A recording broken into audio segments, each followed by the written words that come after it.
Welcome back to the Independent Thinking Children's Book Festival. I keep calling it an extravaganza. That's what it is. I'm speaking to over 40 different authors. And when I say different in terms of their backgrounds, but also the sorts of books they've been working on, whether that's books for parents, books for children, books that are relevant for teachers as well.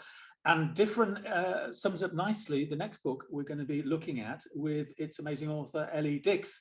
And normally I reach down to sort of wave a copy of the book, and I went to do that, but I don't have the book. I've got it on paper. So Ellie, we'll have to wave the book. So there we go. The Board Game Family, Ellie Dix. So Ellie, lovely to have you here. Great to see you Lovely again. It's a while since we met a few years ago. Just explain a little bit about how you came to be writing books about board game families from a starting point where we first met, where it was all about behaviour and teaching and children and everything. So tell us a little bit about that, please. Well, I suppose really board games preceded my journey through education, because I've been playing board games with my family since I was tiny and never stopped. And I was really fortunate, actually, that I came from a board game family, that it wasn't just the mainstream games like Mousetrap and Monopoly. There were so many interesting games that we had in our house that most other families didn't have. So my parents were quite good at finding things like that. And they bought them because of their own interest in games for education. My mum trained teachers at Homerton College, and every year she would set a task to make a maths game, a game to use in the classroom. And so me and my sister used to play test all the games, used to provide feedback on the games to the student teachers. So I was really indoctrinated, I guess, into not just board games, but board games for teaching and learning and the impact that they can have in the classroom from a really young age. And I just never stopped playing. I love board games. And when I was a teacher myself, I used games. I was a head of drama in secondary school. Drama is often taught through games. I also taught maths to children who had failed their GCSEs and were doing their resets, and actually they struggled with maths, really struggled with maths. So I found that it was easier to get them to engage with mathematical games, with games that had some mathematical bits to them. And so I've always had this sort of pull to use games with children. If I was working on cruise ships, running youth programs, I ran youth theatre companies, I did all sorts of things, and it always came back to playing games with them, and I did it in my own classroom too. Then yes, I went on and was one of the owners with Paul, my husband, of Pivotal Education. And we left Pivotal in 2019, and I set up as a full-time board game designer and publisher, and I have been doing that in my spare time. So it wasn't completely out of the left field. It was a passion that I kind of came back to. But the book is very much a how-to guide primarily for parents, but there's loads in there that's useful for teachers as well. In terms of why you should play games as a family, or indeed in school, or what the benefits of doing that are, and then how you can have the most positive board gaming experiences. And that comes back to behaviour, really. So my 15 years with, in behaviour management has really helped me to gain that kind of understanding. And then what kinds of games you should choose to make sure it's the best kind of experience you could possibly have. So the book is primarily for parents so that they can have opportunities to connect with their largely teenage children that they might feel are sort of pulling away from them a bit, and they want to find things that they can do together that's easy to access, that's quick to set up, and that they can do at dinner and then extend a little bit, and it just brings those families together again. So that's what the book's about. Yeah, okay. When I saw the book title, it was a while back now when it first came out, it reminded me of a quote from, I think it was Jonathan Ross, and he had been going through some family issues.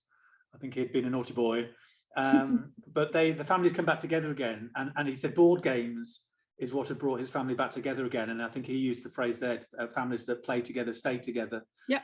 And that was from a while back now. That sort of resonated in my head in terms of bringing the family just into a cohesive unit of. But one of the reasons that games do that, and of course there are exceptions, if you're playing kind of games that are going to pull people apart, if you're playing Monopoly, you're not going to have any kind of cohesive family, wonderful, harmonious experience doing that, because it's too divisive, really. You know, it's one of your obstacles to victory, you call it, don't you, in the book? Exactly. The arguments, if you're playing the wrong kind of game.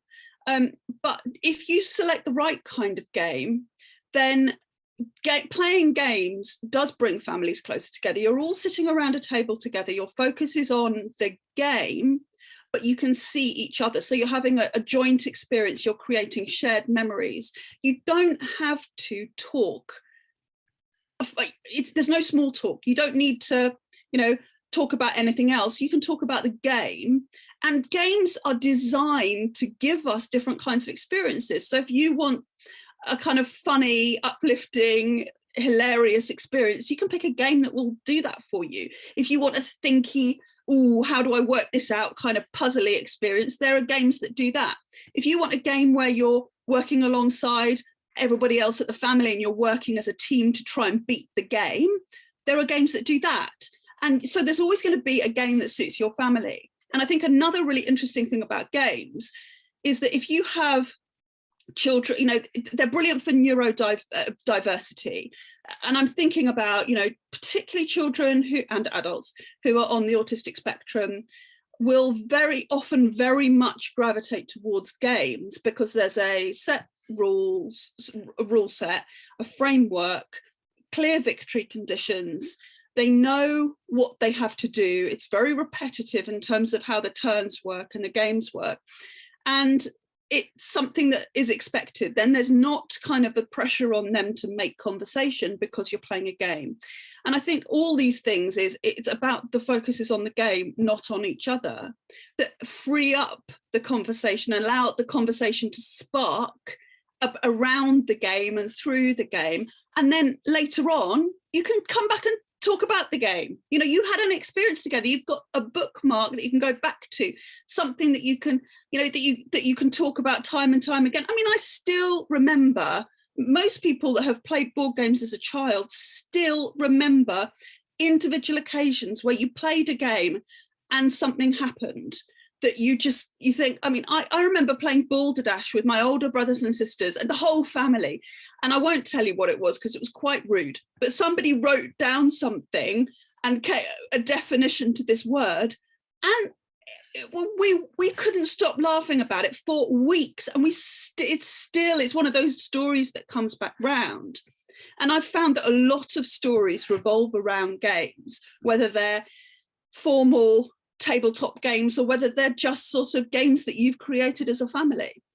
Yeah, from a previous life, from ages ago, I remember one Christmas playing Pictionary with my in-laws and some friends, and it was brutal. We were clearly not following your obstacles to victory. It was yes, yeah. It put me off games because it was just so. Well, that's the thing. It's very easy to be put off games, and I think one of the issues for families is that the ones that are the most well known, the mainstream games that you'll pick up in Waterstones, Waterstones is getting better actually, W.H. Smith, something like that, the ones that every family will have in their cupboard, none of them are the best games to play as a family. So you've got things like Trivial Pursuit and Scrabble and things like that that your level of knowledge and understanding is a benefit in the game.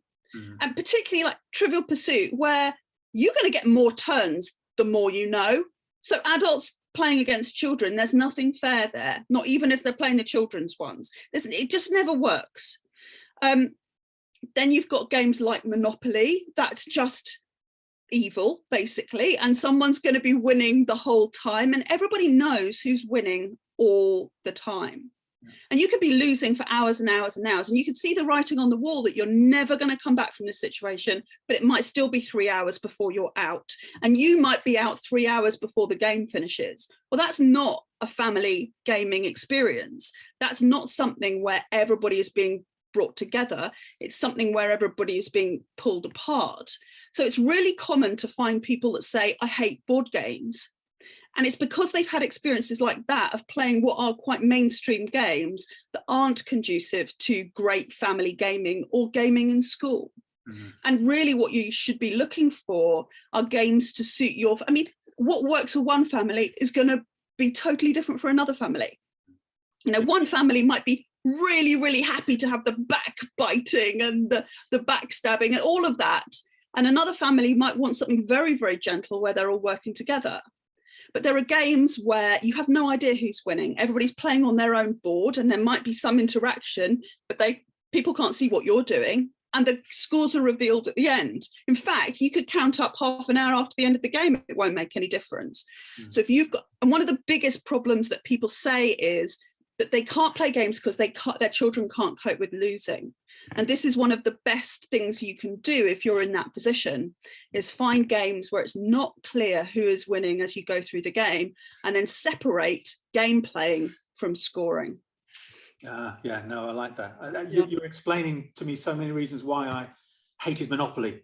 Yeah. The idea that you know you're losing and there's nothing you can do about it, and you've got another 3 hours to go. Can you talk about families? You mentioned your family. There's something in the introduction to your book where you describe, and I think I would have liked him, your dad. Yeah. How his approach, because I just loved his sort of random approach to things. Just explain that a little bit. He is a character. Yeah, he's a complete character. He loves, this is born out of the fact that he gets very easily bored. And so what he does is he uses gamification. He really makes life into a game to keep things interesting for himself. And he generally does this through random numbers. So to give some examples, he would write computer programs that would generate a 6-figure grid reference that we wouldn't just go for a walk. We wouldn't just go, to the local woods for a walk. He'd go, hang on, let me just fire up the computer program, and we'd all gather around the computer and he'd press the button and it would go tick, tick, tick, tick, tick, and then come up with a 6-figure number, which would be a grid reference somewhere within 25 miles of where we live. We're going to go there. And then we get the maps out and work out where it is. And we go off there and we go for a walk. And the idea would be we have to get to the exact grid reference. One time it was within RAF Mildenhall. And so Dad's solution, we couldn't get in, of course, was to let's just walk around the perimeter. Well, it's really, really big. That was not a great day. But he's taken it too far. He took my mum on holiday based on random numbers in the index of the Gazetteer. It's ridiculous. They ended up in Leicestershire. Yeah. But it makes life interesting, and so it's that playful attitude, isn't it? The playfulness, the random. Let's, in a world that is and has been proven to be unpredictable in the last 18 months, let's embrace that. Yeah, and let's use that as a way to enjoy life and see what happens. I love it, and the randomness and the complexity of it and all of that are all things that just. We so often in schools we're teaching children stuff, we're teaching them facts, we're teaching them procedures, we're doing experiments which aren't experiments because we know how they're going to end. Yeah. So suddenly you've brought an element of chance and luck and randomness and opportunity in, and it levels the playing field for everybody. But that's why people like a game, because first and foremost it's fun. And secondly, you're not sure what's going to happen. That's one of the reasons it's so powerful to use games in the classroom. And most teachers will tell you that the kids are desperate to play games. If you've got a game that you play like once a term at the end of term and the last lesson. Wet day or something, wet play. Yeah, I mean, people, that's what they want to do. And it's very powerful because you can learn so much through playing games. But it's not the focus. The focus for the learner, for the child, for the player is, how do I play this game? How can I have fun playing this game? Am I going to win? Can we all win? And that's what they're thinking about. And because they're thinking about something else and they have a really clear motivation to get through the game, to win the game, they can access so much learning on the way. That's why it's so powerful. So, but it's got to be fun, right? It's got to be fun or it doesn't work. Yeah, what game's not fun? Yeah, unless Scottish football player maybe, given what went on. Anyway. Moving But on. there are, and when we look at educational games, sadly, lots of educational games are created by non-game designers, by people who aren't good at making games. They might be good at creating educational resources, but really what they've created is not a fun game. And children can see through it straight away. When I say children, I mean like all learners, whatever age they are. Yeah. People can see through it. They don't want, this is not a proper game. Give me a game. An actual fun game. Read us a bit from your book. Tell us give us a little extract, Ellie. So this is a section in a wider section about rituals and how, because of course the book is about for parents who are wanting to introduce board games and get their kids really hooked in board games, and this is a bit of a tip. And so the wider section is about what rituals you can create around board gaming, and this is one of the ideas. The section's called the game chest. Part of the importance of rituals is that they only happen in certain situations. The restaurant that you go to on your birthday, the songs that you only listen to when you're running, or the lucky socks that you only wear when you have a big day at work. To create an instant ritual hit at games night, introduce the game chest. The game chest comes out only on game nights. The rest of the time it stays visible on a shelf as a reminder of the wonders of board gaming. In an ideal world, the game chest would be kept locked, except when board gaming. So you'll need a lockable chest or box that's eye-catching and intriguing. You might find a pirate-style treasure chest at a car boot sale, or maybe an army-style lockbox on eBay. You might even have something old and unusual hidden away in your loft. The game chest is the keeper of board gaming delights and the centre of game night rituals.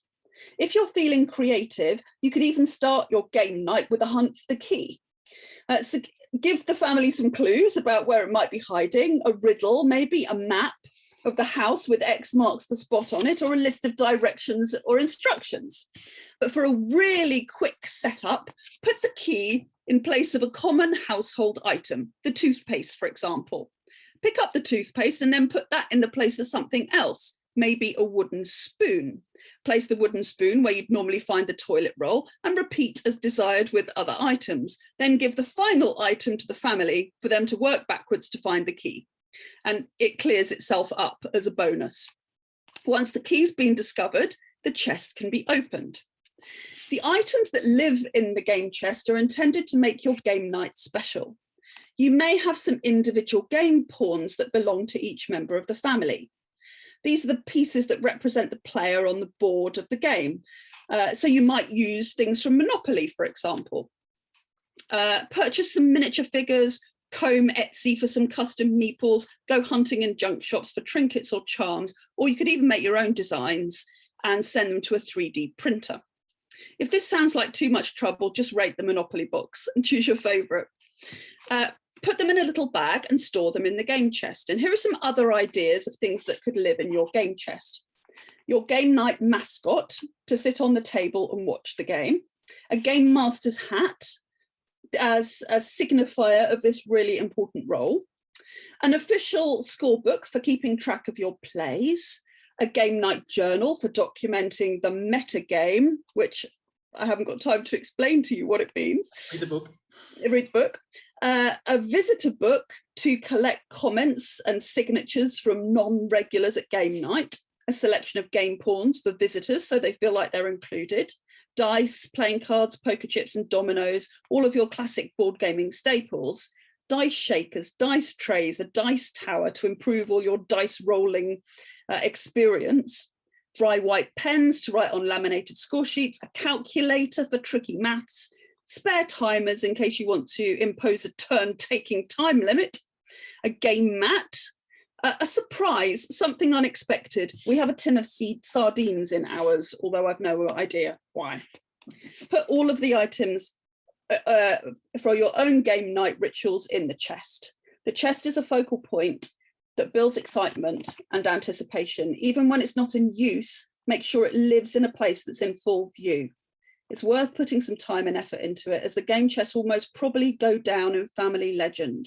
Your children may replicate this with their own children, either creating their own chests or fighting over who the original should be handed down to. You'll not just be creating a tradition for your children, but possibly for many generations to come. And here is our game chest. Oh, wow. Yeah. Which did used to have a chain around it, locked, and now doesn't anymore, but does probably, I think, still got the tin of sardines at the bottom somewhere. Yeah. The mascot. Yes, here are the. Here we go. They're there. Wow, from Sainsbury's. And the box is some electrical, used to be. Yeah, it's an old lamp, electric signalling yard arm box. Yeah, yeah. I love it. I love it. And yes, I could see that in people's homes, and the fact that it's on display and it's constantly calling you and beckoning you, but you're turning it into a ritual. We know ritualistic behavior hits sort of the basic part of our reptilian brains. It just sort of keeps us calm, and the sense of anticipation and curiosity, all of which are great for behavior and learning in the classroom. So to have the box like that, the trunk, the chest on display in the classroom, but that only comes out, not as a bribery thing, but comes out at certain times in certain ways. I can see it being incredibly powerful. It's something special. It's a belonging thing. If you know about the chest, you know what's in it. It means you're part of that family or you're part of that class and you belong there. It's something that it's a secret that you know about that other people don't know about. And it's something that's talked about. Do you remember that? You know, do you remember that was so brilliant? It's that kind of thing. That's what brings us together. Yeah, no, that's lovely. And better than a trip to RAF Mildenhall. Oh God, or yeah. I wish my dad had thought of the game chest, but he just thought of random numbers, randomly generated walks and things. You've broken the cycle now. So where can people find out more about you and where can they get hold of the book, Ellie? Well, I'm at thedarkimp.com. That's the name of my board game publishing company. You can get the games from there and you can get the book from there, but it's better at the moment if you get the book through Roving Books. It's published by Crown House. And yeah, you can contact me through the Dark Imp though. The Dark Imp. Okay. And why did you choose the Dark Imp as your the Dark Imp? This is the Dark Imp. Oh yeah, yeah, yeah. And he's on all of the, in fact, he's also in the book. All time at different places. He keeps popping around corners of pages and things. Yeah. And the Dark Imp represents, it's like a teenager really, that's slightly subversive and a bit edgy, but has a heart of gold under it all and really just wants to be part of the family, and but is, you know, a bit edgy. And I wanted a character that I could have in my games. So you could see there's the wooden imp. Nice. Is in all the games, and that would appeal to young people as well as to the parents who ultimately buy the games. Yeah. Nice. Lovely. That's been fascinating. It's totally changed my perception of board games. I probably will still be inspired by Pictionary and Monopoly for the rest of my life, but I now know why and that the alternatives are out there. So thank you so much for that, and good luck with the book and with the board games. Thank you.